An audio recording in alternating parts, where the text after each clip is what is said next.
Bonjour, chers auditeurs, bonjour tout le monde. Mon nom est Lucille Collard, je suis la députée provinciale libérale pour la circonscription d'Ottawa-Vanier, récemment réélue, et je vous invite aujourd'hui à l'émission Dans mon quartier. Et je veux remercier Rogers de cette belle opportunité de pouvoir passer en entrevue des gens qui vont justement nous parler d'institutions et d'enjeux qui se passent dans mon quartier. Alors, j'ai avec moi comme première invitée Lynn Casimiro, Lynn qui est la nouvelle directrice générale de la Cité. Alors, si tu veux peut-être, Lynn, nous parler un petit peu, c'est quoi la mission de la Cité collégiale? Et la Cité, c'est le plus grand collège francophone à l'extérieur du Québec. Donc, sa mission, c'est de créer, de former les talents de demain pour la communauté franco-ontarienne. On a une mission d'aider à la relève de nos employés, de fournir du soutien aux employeurs pour toute la région, pour tout l'Ontario, mais aussi pour le pays et même à l'international. Oui, tu mentionnes justement l'international, puis là, je vais être obligée de parler du gouvernement, puis de certaines coupures qu'il y a eu. Je le sais que l'éducation postsecondaire, c'est super important pour la vitalité de notre francophonie. La Cité, c'est une institution phare qui assure justement la pérennité. On a besoin de former nos gens dans la francophonie. On a des gens qui sont issus de l'immigration également, qui comptent beaucoup sur l'accessibilité des programmes de la Cité. Et il y a eu des coupures dernièrement au gouvernement qui peut-être vous ont affecté d'une façon négative. Est-ce que tu peux m'en parler un petit peu plus, mais surtout aussi de qu'est-ce que tu voudrais voir le gouvernement faire de plus pour mieux appuyer justement la mission de la Cité puis la protection de nos droits francophones? Mais comme vous savez, au mois de janvier l'an dernier, il y a eu des annonces au niveau fédéral pour réduire le nombre d'étudiants internationaux qui pouvaient venir étudier au Canada. Donc, ça a imposé des limites sur le nombre d'étudiants que les collèges peuvent accepter. Donc, chez nous, on parle d'une diminution d'environ 1000 étudiants. C'est quand même... C'est énorme. C'est énorme. C'est énorme. Ça a un gros impact sur notre santé financière, évidemment, mais ça a surtout un impact sur notre capacité à former des talents pour répondre aux besoins des communautés francophones. Parce qu'on a, grosso modo, à peu près 7000 étudiants qui diplôment des écoles secondaires francophones en Ontario. On est à plus de 8000 étudiants au collège. Donc, clairement, pour bien répondre aux besoins de nos communautés, on a besoin d'aller voir les communautés, les nouveaux arrivants, mais aussi la communauté internationale pour pouvoir former les talents. Dans plusieurs domaines, les clientèles internationales nous aident à remplir des pénuries de main-d'œuvre en santé, par exemple, en éducation, souvent dans les domaines des STEAM également. Sans cette clientèle, on n'a pas le moyen de fournir un volume suffisamment grand de diplômés pour répondre à tous les besoins d'une main-d'œuvre bilingue qui aide à soutenir l'économie ontarienne. Donc, évidemment, on le sait, avec la pénurie de main-d'œuvre qu'on connaît dans nos communautés francophones, dans tous les secteurs d'activité de la francophonie, que ce soit en santé, en éducation, en ingénierie, on a besoin de plus de main-d'œuvre francophone et la Cité joue un rôle clé dans la formation, justement, de ces personnes-là. Et on comprend que les gens, les immigrants, sont une partie importante de la solution. Moi, je vais t'amener sur un terrain qui va peut-être faire appel à ta connaissance plus générale du domaine de l'éducation au niveau de la formation, et c'est la reconnaissance des acquis professionnels qui ont été acquis à l'étranger. Donc, on a des gens qui viennent au Canada, qui viennent s'installer dans la région, à Vanier, et qui se retrouvent à conduire des Uber parce que ils ont des diplômes qui ne sont pas reconnus. Et moi, je pense que le gouvernement devrait faire quelque chose à cet effet-là. Est-ce que tu as une appréciation de la situation, qu'elle soit personnelle ou ce que tu perçois à la Cité? Est-ce qu'il y a des gens, justement, qui ont une formation importante acquise à l'étranger, qui vont à la Cité pour faire quelque chose de connexe pour leur permettre d'intégrer le marché du travail? On a deux grands mécanismes qu'on utilise et qu'on met en œuvre à la Cité pour essayer d'aider les nouveaux arrivants à pouvoir bien intégrer le marché de l'emploi. Le premier, c'est via tous les services qu'on offre à la Cité des Affaires, où on a des programmes dont la majorité est financée par le gouvernement fédéral. Et on ose espérer que ces programmes vont continuer, qui aident les gens à s'installer au Canada, à obtenir les compétences dont ils ont besoin pour pouvoir intégrer le marché de l'emploi. Parfois, il leur manque une certaine connaissance ou une certaine compétence pour pouvoir accéder à certains emplois, puis des emplois mieux rémunérés. Donc, on a des programmes qui soient soit sur l'entrepreneuriat, sur la langue, sur les technologies, peu importe quel est le domaine. On a des programmes particuliers qui aident les communautés à mieux s'intégrer. Ça, c'est un des dossiers. Ce qu'on ose espérer, c'est que malgré la guerre, le bras de fer qu'on a avec les États-Unis et les impacts économiques qu'on va avoir, qu'on n'oubliera pas de bien financer les programmes qui aident les nouveaux arrivants à contribuer à l'économie canadienne. Fait que ça, c'est un des premiers leviers qu'on a à la Cité. Le deuxième, c'est le processus de reconnaissance des acquis pour accéder à nos programmes réguliers au collège. Et on est justement en pleine révision de notre approche pour la reconnaissance des acquis, pour la rendre axée et basée sur les compétences et non pas sur les diplômes ou sur... Donc, on fait une évaluation plus globale des compétences avec une manière, par portfolio, plutôt que par test, pour pouvoir bien saisir ce que la personne est en mesure de faire, de ne pas faire, pour qu'on soit capable de bien cibler les cours qu'il leur resterait à compléter pour obtenir un titre de compétence ontarien. Et ça devrait beaucoup accélérer. Fait qu'on est en pleine transition. En ce moment, on est en train de travailler avec l'utilisation de l'intelligence artificielle pour qu'on puisse être capable d'accélérer la vitesse à laquelle on est capable de faire ces évaluations en utilisant nos professeurs, évidemment, qui sont en mesure de valider le travail qui va être fait. Fait que je pense à la finalité de cet exercice qu'on est en train de faire. On va avoir vraiment un produit qui va être différent, qui va être avant-gardiste et qui va aider nos nouveaux arrivants, nos étudiants internationaux à pouvoir bien intégrer notre système éducatif pour qu'ils puissent contribuer plus rapidement, encore une fois, à l'économie canadienne. C'est une excellente nouvelle, Lynn. Écoute, tu me l'apprends. Je n'étais pas au courant des progrès que vous faisiez dans ce domaine-là. Et pour moi, c'est tellement un enjeu important. Je pense qu'on a des solutions qui sont accessibles. Il s'agit juste d'aller les chercher puis évaluer les compétences et les forces des personnes. Il me semble que c'est une approche très logique. Je vous félicite pour ça. Et justement, Lynn, tu es en poste depuis presque 1 an maintenant. Comment ça se passe? Puis de quoi tu es la plus fière là, dans tes réalisations, des changements peut-être initiaux que tu as fait, à part celui que tu viens de me mentionner, qui est vraiment extraordinaire, là? Alors, bien, moi, j'ai commencé au mois de juillet, justement, fait que ça va faire 1 an bientôt. Mais j'étais déjà au collège avant. Mais cette transition est quand même très importante. Puis on a une équipe qui est très, très, très forte au collège. Donc, ce que j'ai trouvé vraiment intéressant à mon arrivée en poste, c'était l'accueil que j'ai eu du personnel dans le cadre de mon nouveau rôle. On a eu une belle rentrée. La chaleur qu'il y avait dans la salle était vraiment rassurante. Mais après, donc cet esprit de famille demeure à la Cité. Puis ça j'en suis très fière. On fait partie des 50 meilleurs employeurs de la région, je trouve encore cette fois cette année. Mais depuis mon arrivée en poste, il y a quand même certains changements qu'on a faits. Et un qui a vraiment un énorme impact sur les étudiants, c'est le fait qu'on a créé un carrefour de la réussite qui, lui, avait commencé dans les années passées, mais qu'on a terminé. On a encore du travail à faire, mais tous les services d'appui pour les étudiants sont tous réunis à un même endroit et disponibles et accessibles. C'est toujours plein dans le centre. Et les jeunes et les moins jeunes qui sont avec nous sont capables d'accéder à leurs services plus rapidement.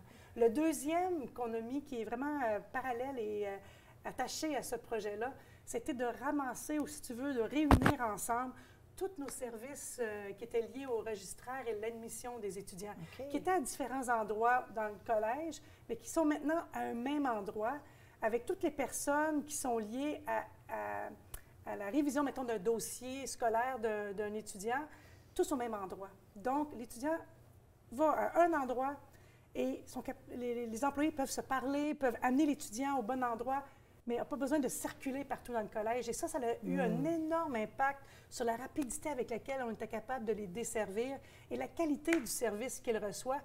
Parce que quand tu commences tes études, tu veux avoir une belle entrée, un bel accueil, une belle façon d'intégrer sans avoir à se perdre dans les dédales administratifs. Et ça a eu un énorme impact. J'aime ça, j'aime ça, j'aime ça. Tellement de dynamisme à la cité, toujours des choses extraordinaires qui se passent. Puis là, on va arriver à une période dans l'année scolaire qui est très effervescente, qui est très excitante. C'est la cérémonie de la remise des diplômes.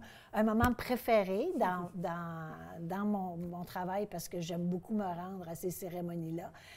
C'est tellement une belle occasion de célébrer le succès des élèves. Est-ce que c'est une année spéciale à la cité collégiale?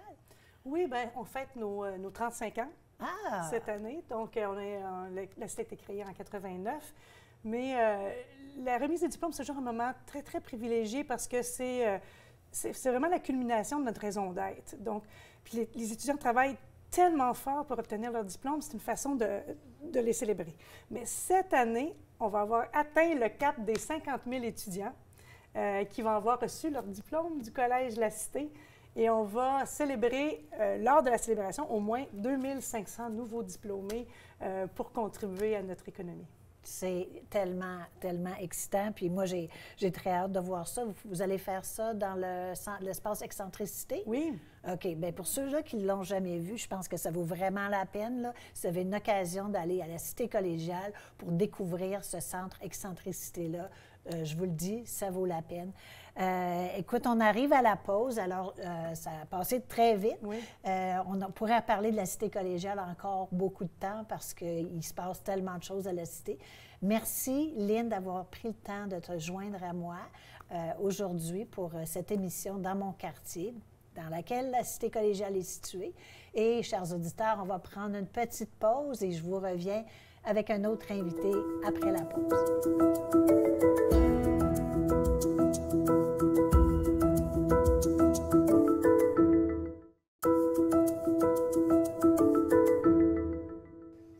Alors, rebonjour, chers auditeurs. On est toujours à l'émission Dans mon quartier et on continue l'émission avec un autre invité. Cette fois-ci, on va parler de la santé. Comme vous savez, c'est très important. Et j'ai avec moi M.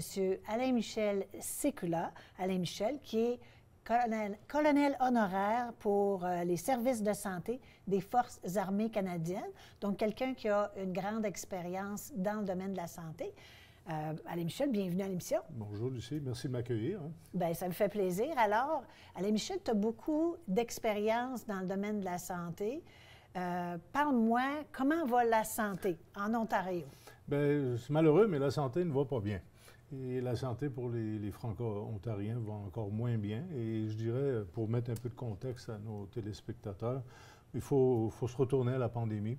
Le gouvernement de l'Ontario actuel avait mis en place une réforme de la santé, la troisième presque en 10 ans qui s'est provoquée en Ontario. Et la pandémie a frappé. Et alors là, il fallait gérer la crise et tout ce qui est droit franco-ontarien au niveau de la santé, services, accès aux services, etc., bien, ça a pris le bord pour gérer la crise. C'est comprenable, mais on n'est plus dans la crise, on n'est plus dans la pandémie, on est dans d'autres sortes de crises. Mais la santé en français n'a jamais pu reprendre ce qu'elle avait d'acquis. Je vous rappelle, suite à la crise Montfort, il y avait des droits législatifs qui avaient été acquis. Il y avait des entités de services de santé en français. Il y en avait 6 qui avaient été créées en Ontario pour assurer l'accès aux services de santé en français pour les Franco-Ontariens. Tout ça, ça a pris le bord, comme on dit. Et beaucoup de difficultés à reprendre ce terrain perdu. Le gouvernement de l'Ontario renouvelle les entités contractuellement une année à la fois, au lieu d'un contrat de 5 ans, et sans augmentation. Alors, essayez de gérer une entreprise de nos jours sans avoir eu d'augmentation depuis 5, 6, 7 ans même. Alors, très difficile pour l'environnement. Et le plus inquiétant, ce que je le vois de mon expérience comme ex-président de l'hôpital Montfort, les réseaux de services de santé en français, c'est qu'on dirait que ce gouvernement n'a pas cette volonté de reprendre ce qui a été perdu, reprendre ce qu'il doit légalement assurer aux Franco-Ontariens, c'est-à-dire accessibilité à des services de santé en français. Et je vous rappelle que les entités ont le rôle de désigner des institutions pour qu'elles puissent effectivement assurer des soins en français. Maintenant, je pense que c'est ce matin que tu l'as vu, je l'ai vu aussi, là, il y a 2,5 millions à peu près d'Ontariens qui n'ont pas de médecin de famille, et ça pourrait aller à 4,4 millions de familles qui n'aient plus accès parce que les médecins prennent la retraite, il y a très peu de gens qui rentrent dans le secteur de la santé. Alors, on est dans une crise, et ce qui est triste de voir souvent, c'est que quelqu'un me dit, Alain, quand tu es en train de faire une crise cardiaque, c'est pas le moment de commencer à débattre tes droits francophones à l'hôpital. Tu prends ce qu'on te donne et tu verras après. Le problème, c'est que ça entraîne une mauvaise habitude de ne pas exiger les droits auxquels les Franco-Ontariens ont droit. Alors, j'ai vu ça de haut, de bas, de toutes les couleurs, mais il ne faudrait pas que ça soit toujours à cause d'une crise, exemple, hôpital Montfort, pour qu'on réassume nos droits et que le gouvernement réagisse en disant, ben oui, c'est là. Puis, une de tes invitées ce matin, elle l'a dit, une grande perte qu'on a eue dans la communauté, c'est le commissaire aux langues officielles, François Boileau, qui se rapportait au Parlement. Maintenant, ça a changé, mais on a vu aussi là une détérioration de cette accessibilité à des soins en français. Puis, tu apportes une question très importante. Nous, les Franco-Ontariens, en situation minoritaire, on est toujours en train de se battre pour nos droits, de se battre pour conserver nos acquis. Oui. Mais quand on prend du recul, c'est encore un défi additionnel parce que là, on a perdu des acquis qu'on essayait de garder et là, il faut se battre pour essayer de nous ramener à niveau pour continuer à progresser. Au niveau de la santé, on sait, bon, on vient de passer à travers une élection provinciale récemment. La santé était un sujet de front qui concernait tous les Ontariens. Moi, je l'ai entendu à la porte. Les gens sont très inquiets. Les gens n'ont pas accès à des soins de santé et on a une population vieillissante. Alors, moi, ce que je vois, c'est que vraiment, non seulement on n'a pas semblé voir venir le coup pour se préparer à cet état-là, notre démographie, où on a plus de gens qui ont besoin de plus de besoins de santé, avec moins de gens pour rendre ces services-là. Puis en plus, les francophones sont mis à mal parce qu'ils sont sous-financés dans à peu près tous les secteurs. Alors, il y a eu des changements que ce nouveau gouvernement-là a apportés avec la prétention d'améliorer notre système de santé. Mais moi, là, je ne comprends plus rien. Vous n'êtes pas la seule. Je ne sais pas. Est-ce que tu peux nous éclairer comment ça fonctionne, le système de santé? Puis, qu'est-ce que le gouvernement essaye de faire qui va amener une augmentation au niveau de l'accès aux soins de santé? Parce que moi, je ne le vois pas. Mais écoute, tu as raison. Puis je pense que si on demandait à n'importe quel Ontarien de nous décrire le système de santé en Ontario, il serait incapable. Je l'ai dit tantôt, c'est la 3e réforme de santé qu'on vit en Ontario. Tous les gouvernements décident qu'il faut réformer la santé. Le problème, c'est qu'on ne laisse jamais une réforme se compléter. Nouveau gouvernement arrive ou changement arrive et on entame une nouvelle. Alors présentement en Ontario, on a Santé Ontario, nouvelle structure administrative qui a été créée pour gérer la santé d'une façon centralisée. Et on a aussi gardé le ministère de la Santé en Ontario, qui, lui, est à sa responsabilité. Puis, on le sait, vous avez 2 bureaucraties qui se compétitionnent. Alors, ça a créé une couche supplémentaire administrative, mais qui n'a rien fait pour augmenter les soins de santé. Tendance au Canada, l'Alberta avait centralisé, l'Alberta décentralise. Le Québec avait décentralisé et maintenant recentralise. Vous avez Santé Ontario, vous avez Santé Québec, vous aviez Alberta Health. Et quand ces réformes ne sont pas complétées ou qu'on ne donne pas une chance aux coureurs, comme on dit, c'est l'ambiguïté, c'est la confusion, c'est le coût administratif qui, encore une fois, des dollars qui ne vont pas à la santé. Alors, je vous dirais que présentement, et on a créé, en plus de ça en Ontario, des équipes de santé régionales, des ESO, si on veut les appeler de même, qui regroupent des institutions de santé. Dans l'est de l'Ontario, on a l'Archipel qui vient d'être créé, qui est un regroupement de 62 organisations de santé. Imaginez gérer ça. Et on n'a pas encore touché à la santé. Alors, complexe, compliqué, mais je pense que vous avez touché un point important, c'est qu'on ne devrait pas avoir à toujours se rebattre pour des droits acquis, des droits législatifs.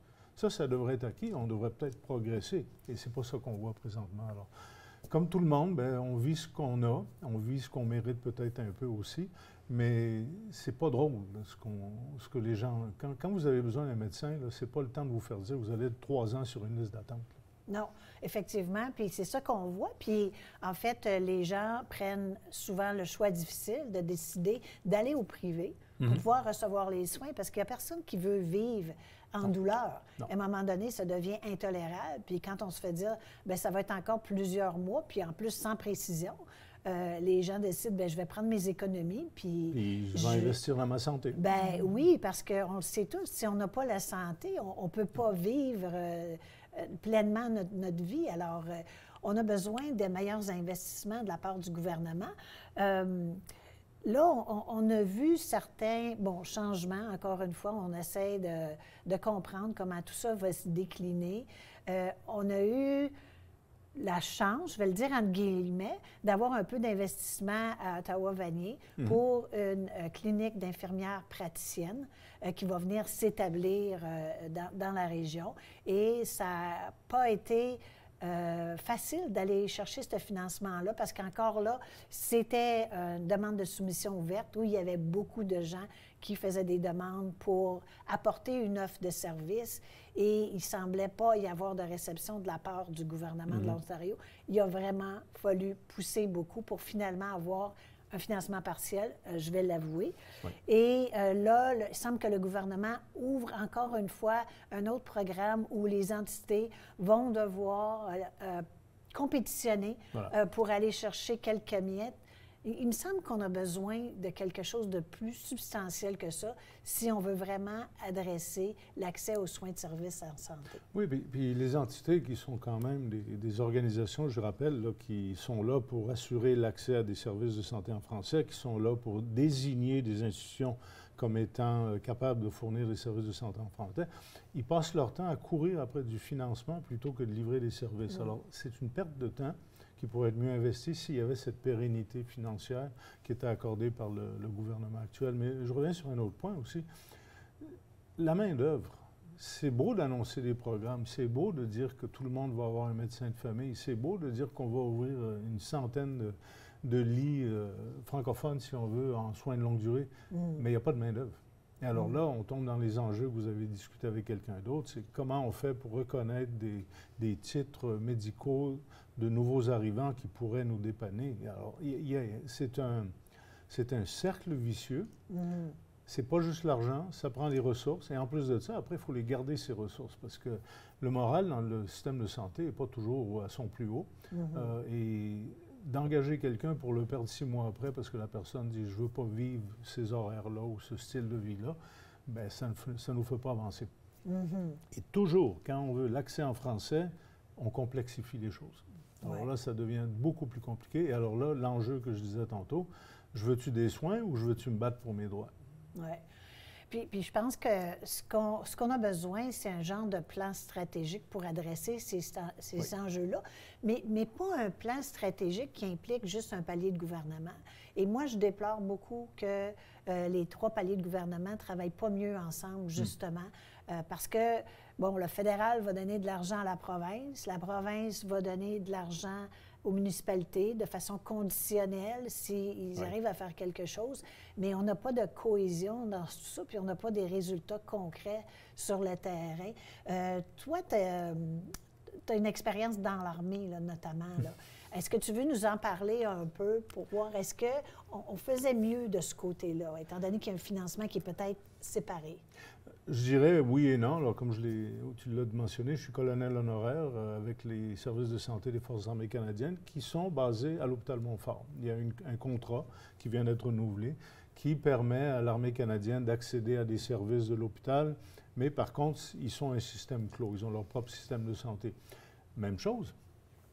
Ils ont des militaires qui sont couverts par le système médical de l'armée, mais leurs conjoints et familles ne sont pas. Okay. Alors, quand tu prends un militaire qui est déplacé de Valcartier, sa famille parle en français, que en français, et il se fait envoyer à Winnipeg ou à Calgary ou une des bases militaires, le militaire va être pris en charge par le système médical de l'armée, mais sa famille va être obligée de se trouver des soins de santé en français pour la famille. Et alors là, ils sont dans un néant comme tous les autres. Alors, ils ont ce défi d'accessibilité, système partagé, militaire couvert, famille non couverte, qui est un enjeu et qui souvent amène beaucoup je dirais, du traumatisme dans les familles parce qu'ils disent « je ne parle pas anglais, c'est pas ma communauté, je suis ici temporairement puis j'ai besoin d'un médecin pour famille pour mes enfants ». Alors ça, c'est un enjeu. Deuxième enjeu qu'ils ont, c'est le même que tout le monde, c'est de recruter. Alors, recruter les forces militaires, c'est une chose, mais recruter des médecins, des infirmières, des urgentologues, tout ce qu'on veut, encore plus difficile parce qu'ils ont un défi de compétition au niveau de la paye, au niveau des services, etc. Alors, c'est des gens très dévoués qui font tout ce qu'on leur dit de faire avec le sourire, mais ils n'ont pas la capacité. Bon, mais ce qu'on voit vraiment, là, c'est que le problème d'accès de santé devrait être une priorité pour le gouvernement. Je pense que toi puis moi, on peut être d'accord. Si on n'est pas en santé, si on souffre, si on n'est pas bien, on ne peut pas contribuer, premièrement, à la communauté. On ne peut pas faire du bénévolat. On ne peut pas aider son prochain parce qu'on a besoin de prendre soin de nous-mêmes et les gouvernements ont besoin de faire mieux. On a 30 secondes qui restent. Les gouvernements disent que ça devrait être une priorité. C'est pas ça. Ça devrait être une obligation pour les raisons que tu viens de donner. Mais il y a aussi le fait que ces gens-là qui n'ont pas accès à des médecins ont des conditions que se détériorent et ils vont coûter 3 fois plus cher à régler plus tard.